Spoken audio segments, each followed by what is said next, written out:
Welcome to Season 9 of The Trust Show. Can't believe we already have 92 episodes behind us, 8 seasons. And Listen Notes, that is a podcast ranking system, just noted that this podcast, The Trust Show, is one of the top 3% most popular shows out of 3,075,671 podcasts globally. I'm very excited this week. Actually, today, 3 hours from now, McQuestion TV is going to air a program about ChatGPT and ethical issues around it. I took part in that show. I was one of the guests. I talked about essentially something that I talked about in a previous podcast episode. I'm also very excited that 2 weeks from today, I will be delivering my third TED Talk on a very similar topic. Again, it's ChatGPT in the classroom and trust. But let's talk about today's episode, the first episode of the 9th season. My work in the Book of Trust, The Trust Show, and Trust Habits workshops, including my keynotes and almost everything that I do, revolves around how to be more trusted. But how do you know if you are trusted or not? Most people will not simply tell you that they don't trust you. And the main reason is because they don't trust your reaction to when they say that. But those may be the people that you really want or need to be trusted by. So you really do want to know. In this episode, I will show you how to tell if you are trusted or not. Right after this.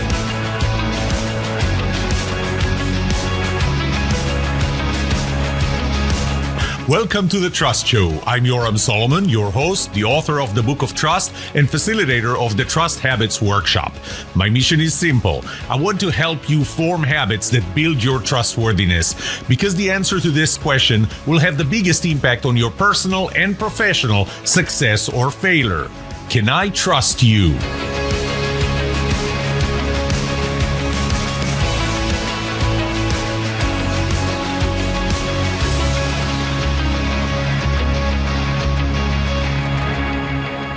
I did a couple of LinkedIn polls, which is something that I use a lot to inform me on what's interesting to you. One of them was, I asked this question, when it comes to trust, what would you like to know more? How can I be more trusted? 28% of people said, how can I be more trusted? How to tell who I can trust, that was 67%, the majority. So that would likely be the topic of the next episode. And something else, that was 6%. And as I told you before, I really like the comments that I get because they give me more insight than just a simple vote. And one of the comments I got was from a new and recent friend of mine, Fiona Passantino. She is in The Hague, the Netherlands. She's actually originally from the US. And she said, how do I know if I'm trusted and how much? And I thought that was very insightful because I talk about action, but action is driven by something that you learn, such as I'm not trusted enough, or I'm trusted. Well, if I'm trusted enough, I don't need to take action. But if I'm not trusted enough, then I know that I need to take action. And so I was intrigued by this comment, and therefore I decided this is actually going to be the topic of this episode. So how do you know if you're trusted? And then, as I said later, I'll talk more about in a later episode, how to tell who you can trust, because that was interesting to most of you. One thing about Fiona, I'll talk about it later. I'm going to add another format to these to this podcast, to future episodes, and that would be, it's not going to be an interview. I'm going to have a guest. It's not going to be interview. Fiona is going to be one of the first guests. So we're going to talk about a topic, and I'll talk more about that at the end of this episode. But every now and then, I'm going to bring somebody who really knows the topic, and we're going to discuss that topic, obviously in the context of trust. So I'm not interviewing them about their life story and what made them who they are and so on, but it's going to be discussing a topic with an expert, call it like that.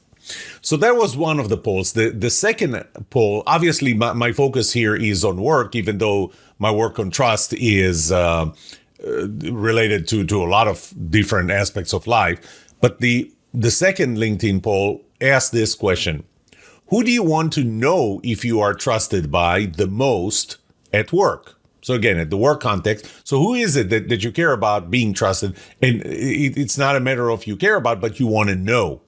So it might be because you care about it the most. It might be because you don't know enough. 33% of the people who participated in that poll said, and I think we had 15 participants, so it's not a huge number. 33% said my boss, 33% said my peers, 20% said people who work for me, and then 13% said others, and whether it's clients and customers and suppliers and others. So I'm going to address the first three in this episode. How do you know if you're trusted by your boss, by your peers, and by people working for you? And even more important, not how do you know if you're trusted by them, but how do you know if you're not trusted by them?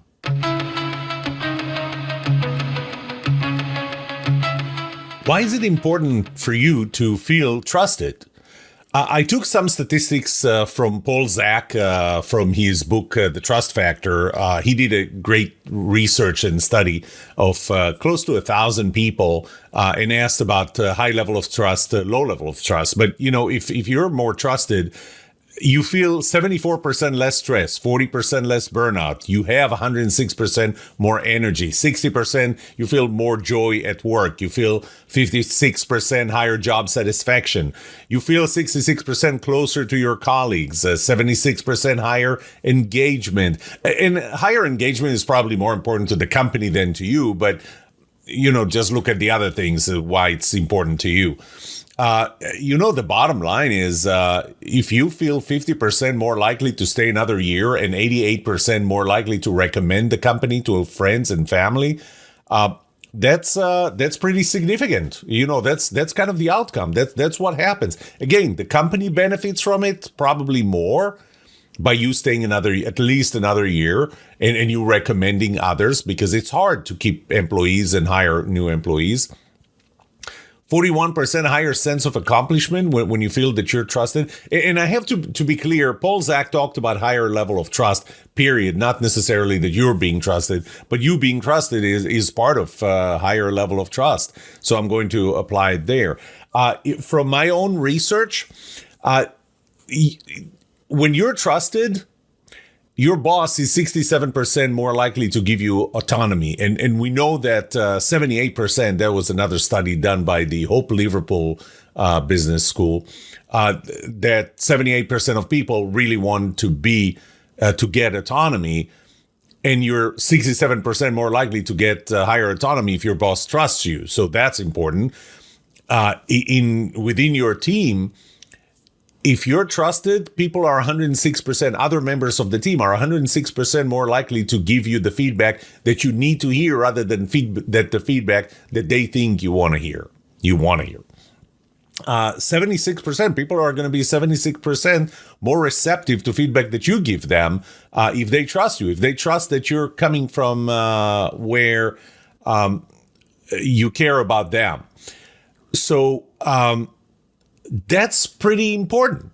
And being trusted is important. So the fact that you're listening to this, the fact that at least Fiona said, I want to know if I'm trusted or not. And I'm sure that you do as well. You want to know if you're trusted. It's because being trusted is important for you to enjoy working, to be more effective in working, to feel that you're accomplished at work, to not feel burned out and not feel that you just can't wait to get home, that it's just a job.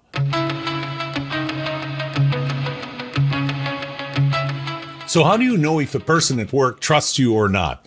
I mean, obviously, the easiest thing is to say, I'm going to ask them. Just ask them. But here's the question. Will they tell? So remember that I told you, and this comes out of one of my own surveys, that if people trust you, they are 106% more likely to give you feedback. And it is, again, the feedback that you need to hear, not the feedback that they think you want to hear. So if they trust you, there's a higher, much higher, more than double likelihood that they're going to give you that feedback. But it's a catch-22. The feedback that you need them to give you is that they don't trust you. But if they don't trust you, they're not going to give you that feedback. They will only give you the feedback that they don't trust you if they trust you in how you're going to take it. You see the catch-22 here? So it's a little problematic that you're trying to ask the person that trusts you, or you are trying to ask the person whether they trust you or not, but they would only feel comfortable enough telling you they don't trust you if they do trust you. Okay, I think I'm going in circles here. So this kind of takes out the should you just ask the other person, do you trust me or not? Now, I want you to keep in mind that some people, they're going to tell you to your face, and it's not a matter that it's not a matter of them trusting you. It's a matter of them not caring about the consequences of whether it's hurting your feelings or how you're going to take it. I'm going to guess that I'm probably one of those people. I'm going to tell you to your face that I don't trust you because I don't really care. I don't see the risk to me, for example, being too high by saying that. Obviously, it's getting a little problematic if the person you're going to give that feedback to is your boss. You know, someone who controls your future. So it's a little more problematic with the boss, which, you know, based on the survey that I conducted, the poll that I conducted, that's one of the two you care about the most, your boss. And so it's a little hard to tell your boss, I don't trust you. But you want to know if your boss trusts you or not. And so that's a little different. Your boss will feel probably a lot more comfortable telling you they don't trust you if you ask them than other people, because the risk to them is a little lower. Okay, so that's as far as asking the person you want to be trusted by, whether they already trust you or not. So I want you to keep in mind that while some people may tell you that even when they don't trust you, but for most people, they need to trust you to give you that kind of intimate, hard point feedback. And so you may not get that answer simply by asking. So another possibility is to ask a third person, a third entity. You know, so let's say that I want to know if I'm trusted by my boss or not. Who am I going to ask? I can ask somebody else on the team. I can ask somebody else who knows my boss and knows me well enough. Somebody who's kind of, I would say, as objective as possible. And so I can ask that person. But there are several things I need to keep in mind. One is, do they have an agenda when they answer this question? And that's really important. I mean, if somebody has an agenda of telling you, yes, your boss trusts you or no, are they saying that because that's the reality or because they want you to think that way? Either way, that your boss trusts you or not. Or the other person, whoever the other person you want to be trusted by, or you want to know if you're trusted by, the third person might have an agenda there. You have to ask yourself, do they really know if that other person trusts you or not? Or are they interpreting signals? And it's not more than interpreting signals, or, you know, they just don't know, but they speak with authority. So you think that their answer is the correct one. You have to ask yourself, will they actually tell me? Do they trust me enough? So that third person, do they trust me enough in how I'm going to react if their answer is going to be, no, that person, you want to know if they trust you or not? They don't trust you. They may be afraid. The third person may be afraid of getting in the middle of this. And so they're just, are not going to tell you the truth. Again, it's a lot easier for the third person to do that than for the person that you want to know if you're trusted by directly. And the last thing to keep in mind is, will the person that you want to know if you're trusted by or not, will that person tell that third person you're asking? So again, that goes back to, do they really know? So there are several considerations here. I think that asking a third person gives you an objective, an external point of view that's not yours, that's not subjective. And it's probably easier to obtain than the person that you really care about, whether they trust you or not. But you have to keep in mind that they don't necessarily know. When I worked in Texas Instruments, when I took over a business unit, one day a third person actually reached out to me and told me, your team, your direct, immediate, directly reporting to you team, 4 people, they don't really trust you that much. And, he was pretty blunt and upfront, and I don't know how much of it he really did know, but I took his advice and I followed it, and I think that I managed to improve something, and I didn't see it myself. And after he told me, I looked at started looking for signals, and all of a sudden I started seeing those signals. So it was really helpful. It was helpful for me. The third option, well, obviously there's not too many options. If you can't ask them and you can't ask a third person, it leaves you with, can you figure it out yourself? And in this episode, what I'm going to do is I'm going to give you a few tools, a few things, a few signals to look for to know if you're trusted or not.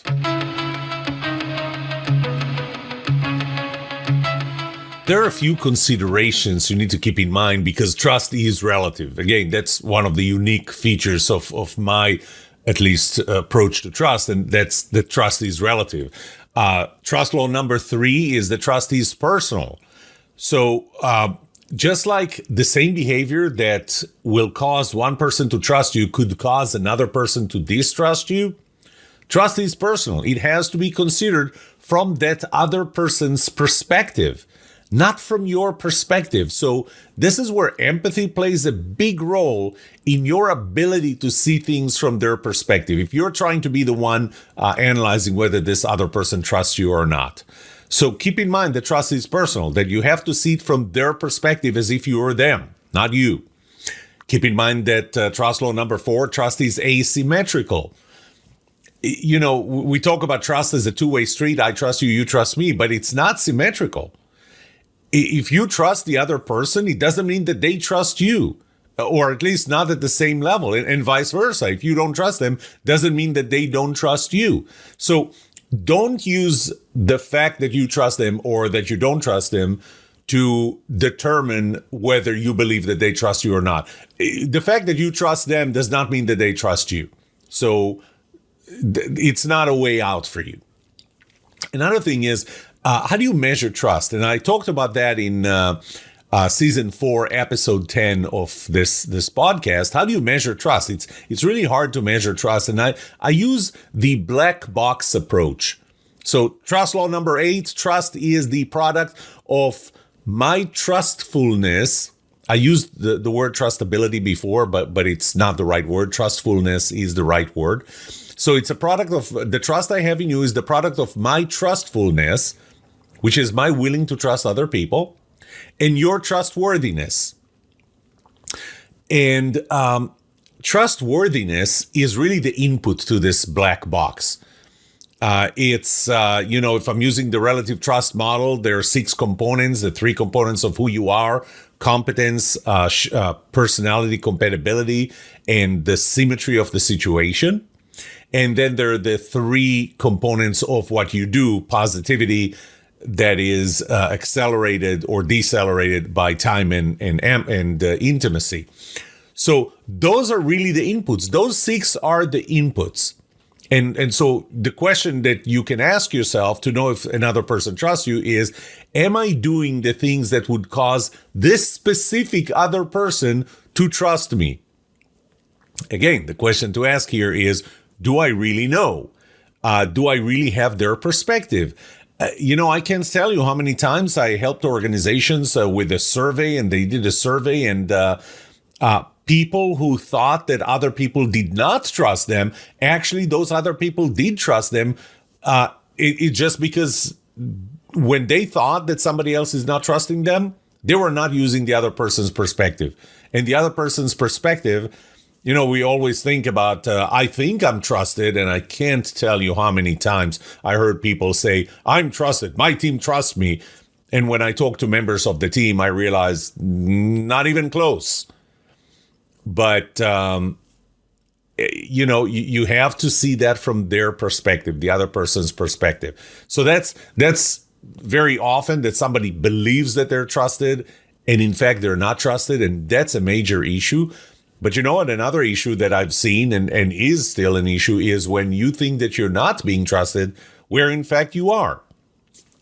So again, there are the 6 components, and you know what you do on the 6 components. What you don't know is how the other person interprets that. Then we have trustfulness of the other person. I mean, do they trust other people in general, period? I mean, I'm going to admit here that my trustfulness in general is lower than the average. I trust people less than the average. Now, the question is their trustfulness for people like me. What does it mean, people like me? You are a member of multiple groups. It could be, you're a man, so you're a member of the group of men, or you're a woman and you're a member of a group of women. You are an engineer, so you're a member of a group of engineers. And the other, or a marketing person or a salesperson. And the other person might have an overall trustfulness issue with that group of people that you belong to. So, will they tell you that? Again, not sure. But that's another component. We're still in the input side of things. And really now we're more kind of into the transformation, because we got the inputs, we got the trust model, which is trust is trustfulness times trustworthiness, again, through the other person's eyes. And now it leaves us with the symptoms or the outputs. Those incorporate everything. So, you may think that they trust your competence.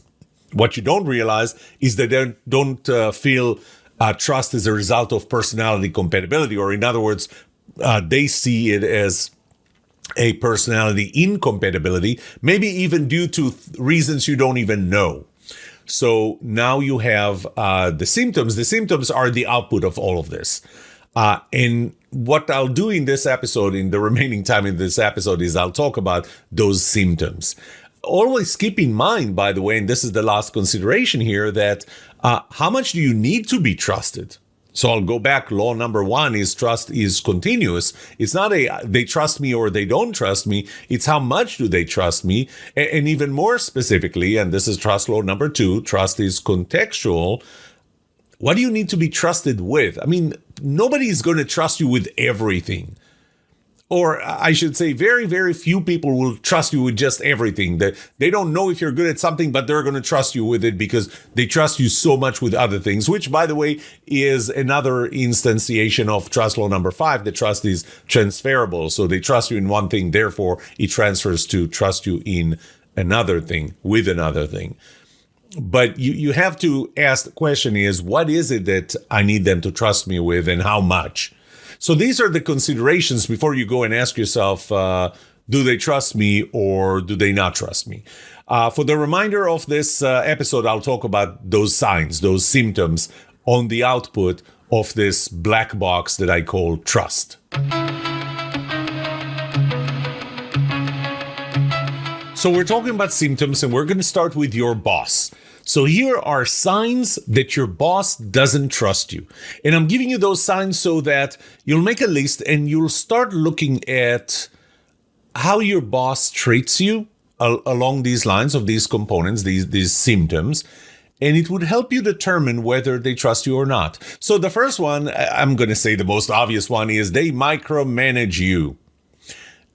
Again, I found in one of my studies a correlation of 67% between the level of trust they have in you and the level of autonomy they're going to give you, with autonomy being the opposite of micromanagement. I talked about that more in season 6, episode 12, the last episode of the 6th season. So if you feel that they micromanage you, in autonomy, again, I'm using Teresa Amabille's definition. Autonomy is letting you decide how to climb a mountain, not letting you decide which mountain to climb. So if you think that your boss is micromanaging you by they're telling you what task you need to perform in general. That's not micromanagement. I mean, you can just do whatever you want to do at work. Micromanagement is when they start telling you step by step, do this. Did you do that? When did you do that? When are you planning on doing that? I mean, when it gets to that, that means that they don't trust you to do it right and to do it yourself.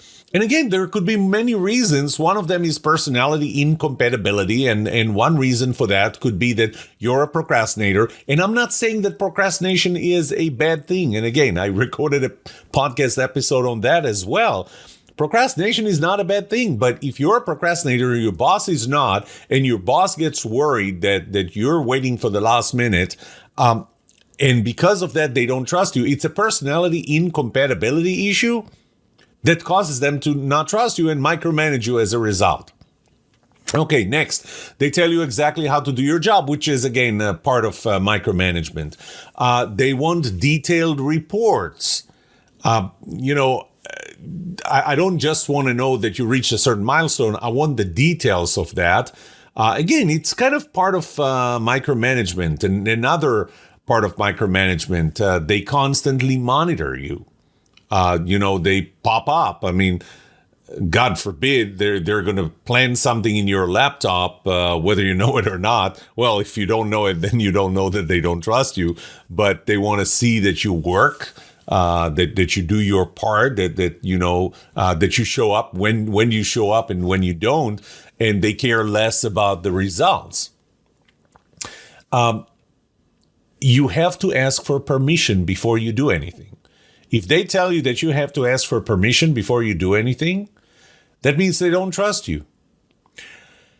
If they insist on following strict policies, and again, you got to be careful with that because there are some policies that must be followed, period.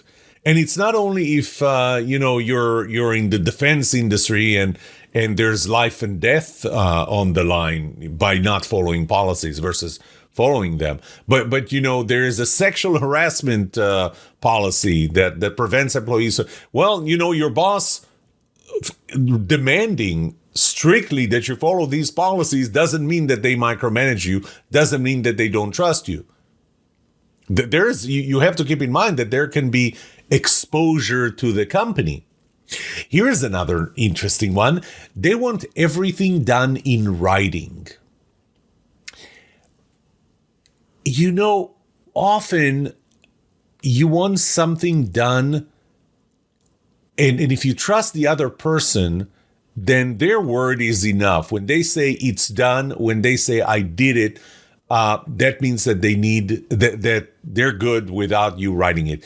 When your boss tells you, I want everything in writing, everything you tell me, I want in writing, I want it summarized very well, that could be a reason that they don't trust you. So they want to be able to use that piece of paper or email or whatever that you wrote later, because they think that later you're going to change your mind and give a different story. So they want everything in writing. Now, again, this could be an issue of trustworthiness. This could be an issue of trustfulness by them, that they just don't trust words, verbal words. They want everything in writing. This could even be a symptom of something else, and that's their memory. If their memory is suffering, if they can't remember things, they may ask you to put things in writing just so that later it'll be easier for them to remember, because they're not going to remember what you said. So that could not be everything that I talk about here, about whether your boss, your employees, your peers trust you or not trust you, everything here is kind of cumulative. Each and every one of those could be a symptom of something else, or a symptom of them not trusting you. And again, also remember, them not trusting you is not necessarily your trustworthiness. It could be their trustfulness. So they just don't trust. It's not just you. It's everyone. When they time the time that you take your breaks and when you come to work, when you go home, I have to tell you something. A story. I was working for this company, and the company decided to implement this tool.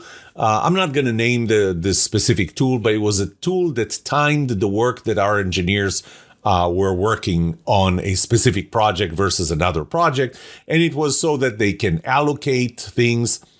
The thing is that I had a team that was working on a single project, only a single project.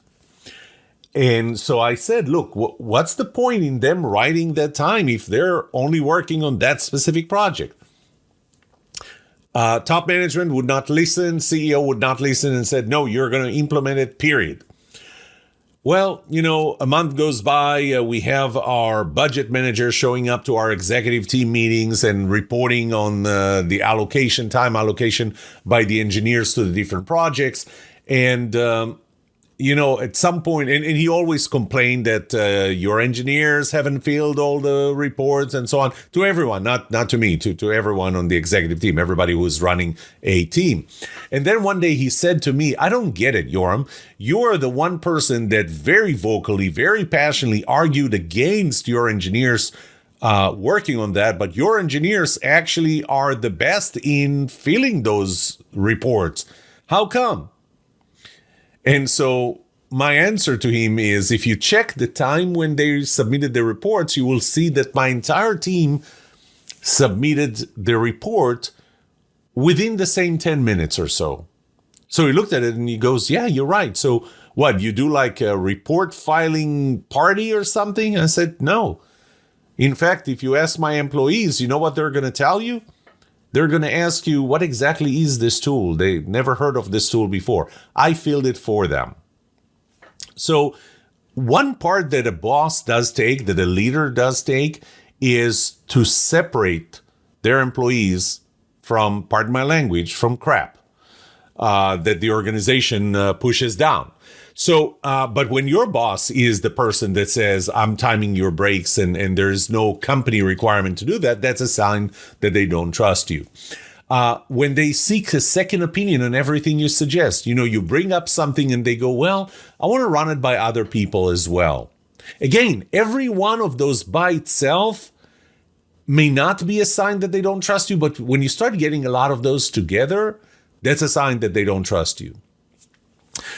They don't take your suggestions seriously. You suggest something and they just don't take it seriously. It's like, okay, got it. Thank you. Appreciate it. Not gonna act on it. They would rather do things themselves than ask you to do them. That's a really bad sign. I mean, when your boss says, don't worry, I'll do it. I'll do it. That means they don't trust you to do it. If you work remotely, and they install a tracking or productivity software on your computer, that's a sign they don't trust you. Maybe the company forces them to do that. If it was me, I would stand between the company and you in making sure that something like this is not going to be in the way. But when your boss says, I'm going to install something and I want to track your productivity, your working time and hours and so on, those are signs that they don't trust you. Now, some can be contextual. Again, trust law number 2, trust is contextual. Some can be contextual. So I'm really going to push it to you and ask, do you have other signs? Think about, put yourself in your boss's position and ask yourself, what would be signs, or what would I do if I trusted my employee? This time it's you. What would I do if I don't trust you? And start looking for those signs. Those may be signs more than the, 13, 14 that I gave you so far. So that's how you tell if your boss trusts you or not. Again, it's cumulative. You have to look at them as a range. But when you start seeing most of them, and they're not driven by the company, top down by the company, but actually by your boss, then those are signs that your boss doesn't trust you, and not that they're simply fulfilling their role as a boss, as a manager, as given by the company. Let's move on to talk about your employees. How can you tell that your employees don't trust you? And, again, I'm going to have to admit, when I worked at Texas Instruments and took over that business unit, and my 4 direct employees didn't trust me, according to a third person who was right, I just failed to see it. And they didn't tell me they didn't trust me because they didn't trust me enough to give me that kind of feedback. And, I'm putting too much of it on them, but it was really on me. I'm going to admit that the way I was is, and maybe still the way I is, which is why I shouldn't ever be a leader again. But maybe it was because of how I behave and what I projected that kind of prevented them from coming to me and saying, we have a trust issue. Well, so what are the signs that your employees don't trust you? Again, nothing here. It's not binary. It's linear. It's kind of on a scale, continuous. It is contextual, and it's a cumulative list of things here. So it's not one of them might not be enough to say they don't trust me. But if you start seeing a lot of them ranking pretty high on the distrust side, then there is an issue. So how do you know that your employees don't trust you? One is they provide you with very detailed reports without you asking for it. And I remember that one of my employees really provided a lot of, it took him a day to write the weekly report. Just think about it from a productivity standpoint. That's 20% of the week. And, he was a very hard worker. So he had very long days and he worked on weekends. He was very dedicated. But he was really afraid that if he doesn't provide a really detailed report, then I'm going to ding him on something. And so he didn't trust me. So they provide detailed report. They ask permission before trying anything. When your employees try for every little thing, it could be annoying to you where, you can't come to me with every little thing to ask permission. Don't put it on them. It's probably you. They don't trust how you're going to react for them failing something, so they want to get permission for everything. They ask permission even when they don't have to. Every little thing.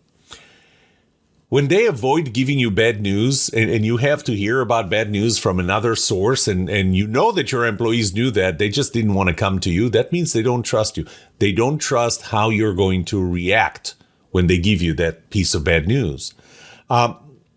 They don't disagree with you. You say something, nobody's going to disagree.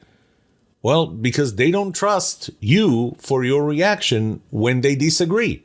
They don't feel comfortable disagreeing with you. Remember, when I go back to constructive disagreement and the numbers for constructive disagreement, people, when the level of trust is low, and I'll talk about that in the next segment, but when trust is low, people are 10 times more likely to say that disagreements are unproductive, they don't feel comfortable disagreeing with you, or they avoid disagreement altogether. That's 10 times more if they don't trust you. They don't ask questions that they think are stupid, so they're not willing to be vulnerable with you. And again, being vulnerable takes vulnerability goes up 240% if they trust you, and they're not willing to be vulnerable with you. You may want to ask yourself, what are you doing for that? They rarely suggest ideas exactly for the same reason. It's I don't trust how you're going to treat me if the idea is a bad one. They don't ask for advice. They only ask for instructions. Tell me exactly what you want me to do. Now, I have to be careful. Some people are like that, not because they don't trust you. It's because they really just want to execute. Those are executioners, not in a bad way. Those are executioners. Tell them what to do. They need the instructions. They will follow them. They will love you for it. They will trust you for it. That's who they are. And this is why, again, I'm saying that all of those are cumulative. They never challenge you when you're clearly wrong. So you're going to say something that's wrong and nobody is going to say a word. Nobody is going to say anything. Why? Because they don't trust how you're going to react. They don't trust you on how you're going to react. They follow policies. They never challenge policies. They're afraid of what you're going to do if they challenge any existing policy. Policies that are not even coming from you, policies that are coming from somebody else, from the company at the higher level. And once again, they want everything in writing. You're telling them to do something, not only that they want specific instructions, but they actually want them in writing. I don't know if you saw the movie Clear and Present Danger. There was a part there, a mission that was, off the books to stop drugs. If I remember correctly, it was taking place in Colombia. And I don't remember if it was the director of the CIA or somebody there in the White House asked for a written letter that says, I'm asking you to do that. When somebody asks for your instructions to them to be in writing, it is most likely, I'm not going to say it's most likely because they don't trust you in what you will do if this action of theirs goes south. They believe you're going to throw them under the bus and they need a get out of jail card from you with your signature on it that says, this is what you instructed me to do. And I have it in writing. So if this went south, it's not me.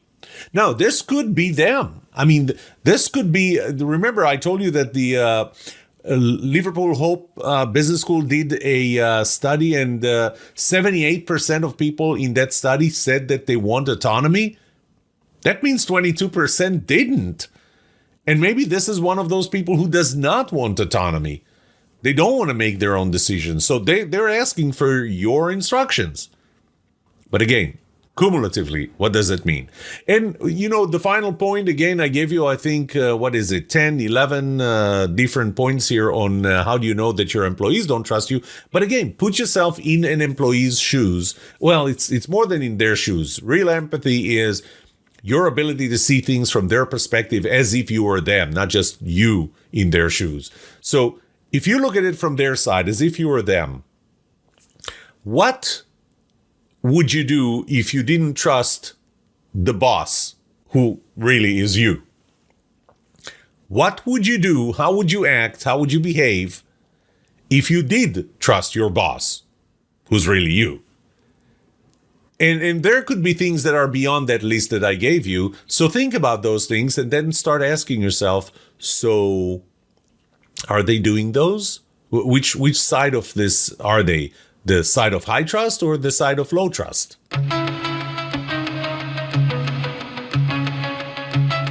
How do you know if your peers don't trust you? So you're within a team at a certain level in the organization, other members of that team, and maybe even people outside of the strict definition of a team, but they're at your level, and so you don't work for them, they don't work for you. So a lot of the things that I talked about before do not apply, although some of them do apply. How do you know if a peer of yours doesn't trust you? And, the level of trust that you have in a team is really important to the productivity, the creativity of that team, and a lot of things, and it makes it very important to the organization. So one is they don't include you in meetings. Just think about that. There is a meeting, they don't include you. That means they do not consider your input important. By the way, there is no strict line that says this is a symbol that a peer doesn't trust you and has nothing to do with the boss or an employee. Those things are not that cut and dry. So every one of those components, even the ones I talked about as a boss or as your employee, how do you know if they trust you, would apply to team and vice versa. Okay, so they don't include you in meetings. They hold meetings without inviting you. They don't disagree with you. You don't have to be their boss for them to say, I don't disagree with you because I don't trust how he's going to react in a meeting. Some people are very dominant in meetings, and, other members in that meeting at the same level as you might say, you know what, I'm just not going to disagree. Whatever. And this is where instead of having the meeting during the meeting, you're having the meeting before the meeting or the meeting after the meeting. Constructive disagreement is a key signal of a strong, productive, and creative culture in a company. And when trust is low, and I mentioned it before, people are 10% more likely to say that disagreements are unproductive, that they don't feel comfortable disagreeing, or they avoid disagreements altogether. So this goes from 6% in a high trust environment to 61% in a low trust environment that people are going to say that. When trust is high, people are 2.4 times, 141% more likely to say that they can disagree and it's not personal. They can passionately disagree and remain friends. By the way, that last one is 15 times more. So if trust is high, people are 15 times more likely to say that they can disagree with you and it's not personal, or that they can passionately disagree and still remain friends. They talk about you behind your back. That's the meeting outside of the meeting. When you know that that's happening, that's because they don't trust you. They don't give you feedback even when you ask for it. And again, the willingness to give feedback goes up 106% if they trust you. If they don't give you feedback, that means they don't trust you. They don't take your feedback, the feedback that you give them, seriously. People are more receptive to feedback. These things are based on my own surveys a couple of years ago. They don't take your feedback seriously. People are 76% more receptive to feedback when they trust the person giving them that feedback. They would rather do things themselves than ask you to do them because they don't trust how you're going to react or how you're going to do them, how well you're going to do them. They're not willing to be vulnerable with you. Again, they don't have to be your employees to not be willing to be vulnerable with you. It's not because you're the boss, you're their peers, and they still are not willing to be vulnerable with you, share personal things, ask stupid questions, suggest stupid ideas when you're in the room. That goes up to 140% if they trusted you. And once again, can you think of more? And, you're going to have to put yourself in specific people's positions, not just in general. There is no general here. I already told you that. Trust is relative. It's not universal. It's not absolute. So you have to put yourself in every person's, see things from every person's perspective to determine whether they trust you or not. And then again, the same behavior that would cause one person to trust you could cause another person to distrust you. So you have to look at a specific person and ask yourself, what would that person do if they trusted me? What would they do if they didn't trust me? What are they doing in reality? What does this mean in terms of do they trust me or not? Sometimes it's so much simpler in that you want to be trusted with something very, very specific. And the other person, whether it's your boss, your employee, your peer, is not willing to trust you with that or showing you that they're not trusting you. So, we're not looking for a symbol, for a symptom. We're actually looking to be trusted in something very, very specific, and they don't trust you. So, this could be a specific task of, you're organizing a TED Talk and somebody's organizing, and your task is you want your task to be putting together the entire PowerPoint, and they're not willing to let you do that. So, we don't have to start looking at, do they invite me to meetings and so on and so forth. There is a very specific task. And again, because trust is contextual, you may want to care about a very specific task. And so why aren't you trusting me with that? So how do you get them to trust you with that? First of all, use the 6-component relative trust model. The who you are, competence, personality, compatibility, and symmetry. And what you do in terms of positivity, accelerated by time, and intimacy. And positivity is made of the level of BS and the empathy that you show in that. Well, so now that you know this model, you at least know what questions to ask of them, because you know what affects their trust in you or not. But I'm kind of going back to just ask, what would it take for you to trust me to do this?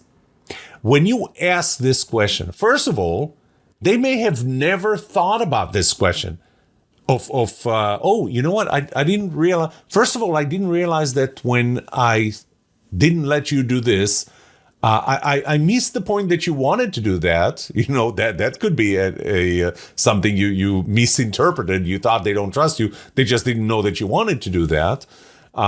So that takes it off the table.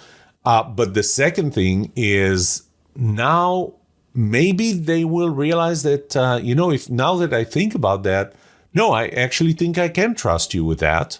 I just never thought about that.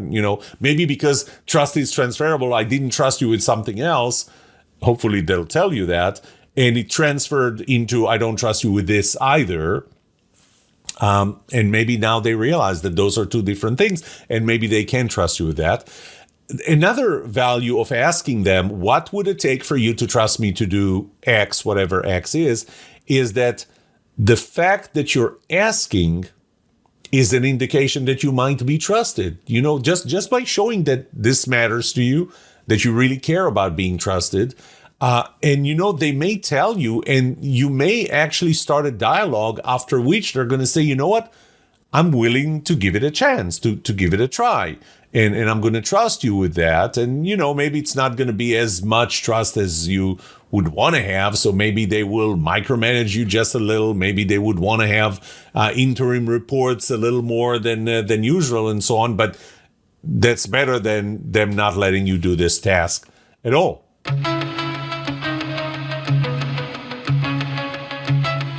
Well, this brings us to the end of this episode of The Trust Show, the first episode of the 9th season. It's longer than I thought it will be, but, I want to share as much as I can, let you think about that. You can always listen to it again. I wanted to talk about a few other exciting things that are coming up. First, in The Trust Show itself, I'll talk about how do you know if you can trust someone, which was a request from you. So, I'm not going to say forget about being trusted by others, because it's really important and it's the thing that you can affect the most. But how do you know if you can trust somebody else? So I'll have an episode on that. I'm going to have episodes on laws, ethics, and trust. How do they relate? I talked about that some time ago, especially in personality compatibility, but I'll dedicate an episode to that. I'll do another episode on employee reference letters or references in general. When a company wants to hire somebody, they ask for references. They go and check with the prior employer.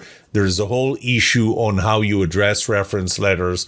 And I think one of the stories I'm going to use is the stories of the Continental Flight 1713 from Denver in 1987 that crashed, and how it boiled down to the reference that Continental got from a prior employer. So that's, I think that's probably intriguing enough for you to listen when it comes out.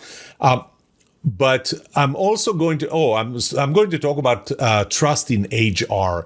HR is one of the departments in the company that's not very trusted. And not because the people there are not trusted. It's kind of, there are multiple reasons. And this episode is actually going to be a new kind of episode that I'll do. And that's an episode where I'm going to actually have a discussion with someone. So it's not an interview episode. It's going to be a discussion episode.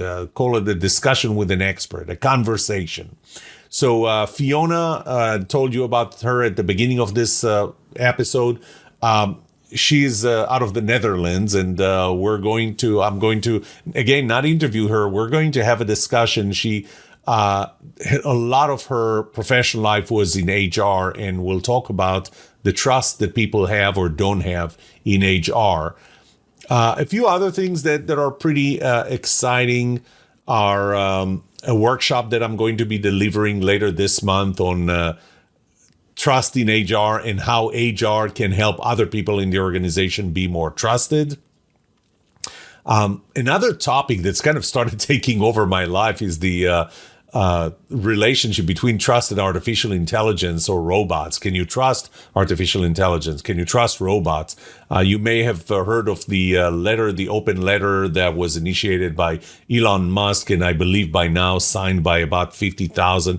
Steve Wozniak, one of the founders of Apple with Steve Jobs, signed that letter too, and they're asking for a 6-month moratorium on any artificial intelligence development because of worries of trust, really, with this technology.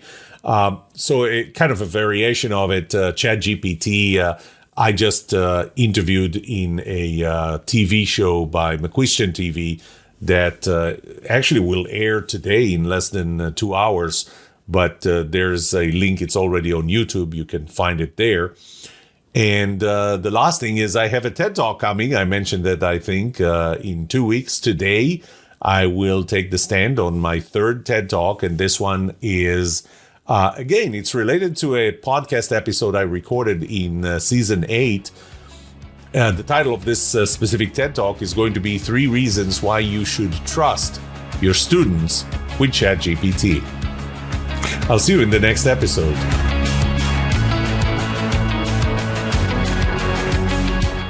What would you like to know about trust and trustworthiness? Let me know and I'll answer it in a future episode. I would love to hear from you.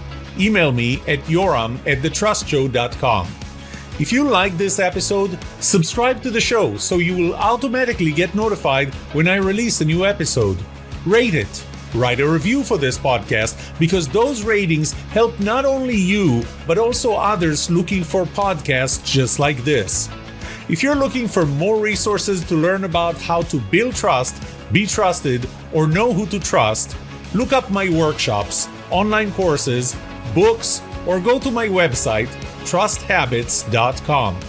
And remember that the answer to these 2 questions will have the biggest impact on your personal and professional success or failure. Can I trust you? And can you trust me? Thank you for listening or watching The Trust Show.